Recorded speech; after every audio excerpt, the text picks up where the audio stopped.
Let's understand the paper trail of the building, which was sold and resold several times. On January 19th, 2003, the property was sold by Vijay Kumar and Usha to Virendra Pratap Shukla and Surendra Pratap Shukla, the owners who purchased it in 2005. Subsequently, on August 7th, 2014, the Lucknow Development Authority completed the mutation process in favor of the new owners, Virendra and Surendra Pratap Shukla.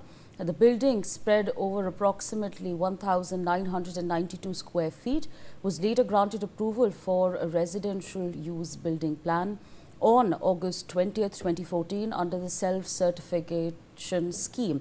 However, it is important to note that the property did not have permission for any commercial use and was approved strictly for residential purposes only. Varsha continues to be with us on the broadcast. वर्षा, अभी हमको building के बारे में और जानकारी मिल रही है कि इसका जो यूज़ था वो स्ट्रिक्टली रेजिडेंशियल था, कमर्शियल प्रॉपर्टी तो ये थी भी नहीं फ्रॉम द गेट गो। है वो रेजिडेंशियल इलाके में कॉमर्शियल एक्टिविटी लगातार चल रही थी, जिसको लेकर ये कार्रवाई आज भी की गई। 2003 में जब इस बिल्डिंग को खरीदने की चीजें की गई थी, तभी ये साफ तरीके से कहा गया था कि रेजिडेंशियल रहेगा, यहाँ पर घर के लिए दिया जा रहा है। जिसके बाद जब पूरी तरीके से 2016 की एक कार्रवाई होती है, जिस कार्रवाई में साफ तरीके से कहा जाता है कि इसकी ध्वस्तीकरण किया जाए। ध्वस्तीकरण इसलिए क्योंकि ये रेजिडेंशियल बनाकर यहाँ पर चीजें एक्टिविटी लगातार की जा रही है। तो 2003 से जब इस बिल्डिंग में पूरी तरीके से जो कार्रवाई शुरू हुई थी, 2003 में जब इसको खरीदा गया था, तब भी पूरी तरीके से ये साफ कर दिया गया था कि ये रेजिडेंशियल इलाका है। इस रेजिडेंशियल इलाके में किसी भी तरीके की कॉमर्शियल एक्टिविटी नहीं हो सकती है। जी बिल्कुल। I am being told that there is an important sound bite that we are tracking. Let's quickly cut across to that.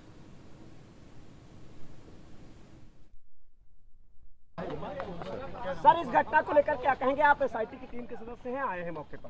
देखिए, माननीय मुख्यमंत्री जी के निर्देश पर एसआईटी का गठन हुआ है, जिसमें हम लोग यहाँ पर आए हैं। हम लोग यहाँ पर आए हुए हैं, घटना के सभी पहलुओं पर गहराई से जांच करके प्रस्तुत करेंगे और कोई भी चीज ऐसी नहीं होगी जिसको इसमें रह जाए, कोई स्टोन अनटर्न नहीं रहेगा। हम लोग पूरी तरह से जाँच करके फिर बताएंगे। तो सर, 7 दिन में रिपोर्ट तैयार करने के लिए कहा है। 7 दिन में रिपोर्ट मैंने कहा कि निर्धारित समय में हर आयाम पर हम लोग जांच करेंगे और जांच के पश्चात इन्वेस्टर्स को भेजा जाएगा। Thank you sir. अभी तक कुछ बता दिया है।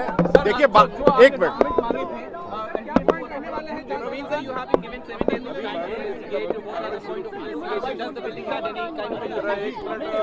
आप लोग से एक मिनट बात करना चाहेंगे। अब देखिए, हम लोग या तो आप लोग के लिए करते रहे या हम लोग अपना काम को करें। अब आप लोग से अनुरोध है, आपसे जो कहना था कह लिया। अब वर्क करने दीजिए, अभी हम लोग देख लेते हैं, फिर आप लोग से बात करेंगे, ठीक है? देखिए, All right, so that's the statement that has been issued at the moment. There's a police official that's giving a statement. Let's quickly now put out some more breaking news that we're tracking.